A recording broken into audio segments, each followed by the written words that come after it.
Okay, let's think about this. What if there was a kind of digital money, right? Yep. Private, global, promising to totally change how we send money internationally.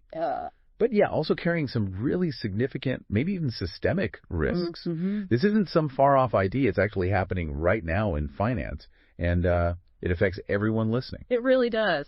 And today, that's exactly what we're diving into. Stablecoins. These digital things are, well, they're getting a lot of buzz. Huge buzz. And this recent push for national regulation, especially this proposal called the Genius Act, has really pushed them into the spotlight. Right. So our mission today really is to cut through all that noise, the complexity. Separate the hype from what's actually going on. Exactly. We want to explore the amazing potential stablecoins seem to have, but also the very real dangers. And how this proposed legislation, this Genius Act, is trying to bring some order to it all. Yeah, trying to figure out what it all means for you, for the whole global financial system, maybe even geopolitics. That's a big topic. It is. So maybe let's start right at the beginning. What are stablecoins, fundamentally? Good place to start. Well, our research paints them as basically private digital money, often issued by banks, sometimes other companies. And the key thing is they're designed to hold a stable value, usually pegged, tied to something like the U.S. dollar. Okay, so like a digital dollar. Kind of. And they're supposed to be backed by liquid assets. Think cash, short-term government debt, that sort of thing. So digital dollars, but run by private companies. What's the tension there? Why does that make the traditional finance world a bit nervous? Well, the big issue right now is that they mostly operate outside the usual banking rules. The regulatory gap. Exactly. And this has led to what some people are calling a huge, maybe uncollateralized shadow banking system. Basically doing bank-like things, but without the same safety nets or oversight. Right. And you hear big names, Andrew Bailey at the Bank of England, Christine Lagarde at the ECB. They're voicing serious concerns about systemic risk. So it's definitely on the radar of, the top financial people globally. Yeah, you don't ignore warnings from them. And that brings us right to this Genius Act, which, interesting name, apparently named by President Trump, introduced by Republicans back on July 4th. Right. And its whole point is to try and guide, to set up national rules for stablecoins, to sort of bring them out of that unregulated Wild West feel. Trying to tame the frontier, so to speak. Yeah. Okay, so we've got this private digital money operating a bit in the shadows, but what's the upside? What's the genius promise that gets people so excited? Well, the core argument is really about financial innovation. A big leap forward, potentially. The promise is much more efficient, much cheaper transactions. Okay. And the really big one seems to be cross-border payments. That's where you hear a lot of the excitement. How so? Like, practically speaking. Imagine, typical international wire transfers. They can cost, $75 or more sometimes? Easily. And take days. Right. The idea with stablecoins is you could maybe get that cost down below $15 per transaction with no minimum amounts, fewer hidden fees. That's a potential game changer for sending money overseas. Wow, okay. That's a huge difference. Huge. And it's not just cost, it's also reach. Accessibility. Yeah.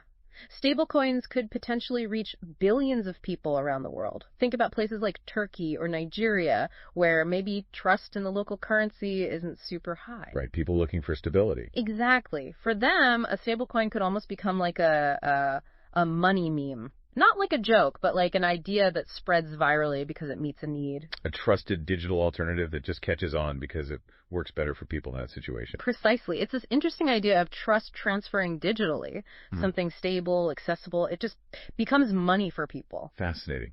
So zooming out a bit, what could this mean for, say, the U.S. on the world stage? Well, that ties into another big part of the argument. Could regulating stablecoins actually would give the U.S. a competitive edge? Maybe against something like China's digital yuan. How would that work? The idea is, by setting clear, maybe sensible rules, the U.S. could make sure that dollar-backed stablecoins become the sort of default digital asset for international stuff. Trade, investment. Setting the standard? Kind of. Leveraging the U.S. legal system, financial infrastructure, to basically embed the dollar's dominance into the digital age, even as other countries roll out their own digital currencies. Okay, that's a powerful strategic angle. But of course, with that kind of potential power comes risk, significant risk. Yeah, which brings us back to those central bank worries. They're concerned stablecoins could undermine their control, right? Cause instability, become too big to fail. That's the core fear, absolutely. And a big piece of that is the run risk. It's just like the old bank runs you read about in history books. How did that apply here? Well, imagine if people suddenly lose confidence in the company issuing the stablecoin.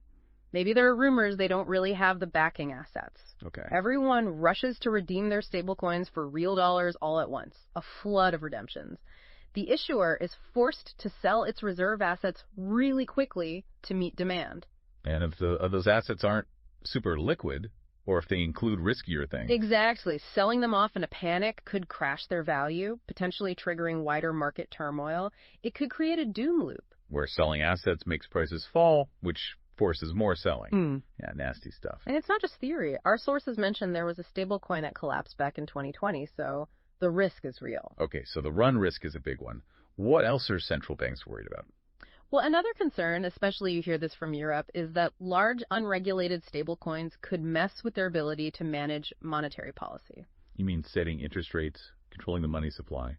Yeah, their core job of keeping the economy stable. Yeah. If you have this huge pool of private digital money sloshing around outside their control, it can make it much harder for them to, steer the ship. Right, it throws a wrench in the works. Definitely.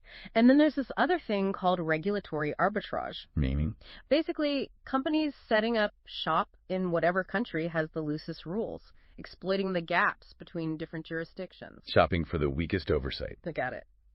Which obviously opens the door to potential abuse, lack of consumer protection, and makes it really hard for any regulator to get a proper handle on things. Okay, so lots of potential pitfalls there. Mm-hmm. How does the Genius Act try to address these? What are the main ideas? So the proposal seems to focus on a few key safeguards. First, it apparently wants stablecoins to be issued only by regulated institutions. Like banks. Banks, or maybe certain non-banks that are still under pretty strict oversight, bringing them into the existing financial regulatory perimeter, basically. Okay, that makes sense. What else? A really crucial one. Mandating full backing by liquid dollar assets. One-to-one backing. So for every digital dollar coin out there, there's a real dollar or something very close to it sitting in reserve. Exactly. No fractional reserve banking, where banks only hold a small percentage of deposits. This is meant to ensure redemptions can always be met. Got it. And oversight. Yeah, regular examinations, disclosures, transparency, similar to what you see with money market funds, making sure people know what's backing their stablecoin and that it's being checked regularly. So looking at the bigger picture, this act seems like a major effort to, bring some rules and stability to this whole new area of finance. That seems to be the goal. Protecting consumers, maintaining financial stability, trying to integrate this new digital asset class into a regulated framework. And what about the industry itself? How are they reacting? Is everyone on board? Oh, definitely not universal agreement. You see a bit of a split.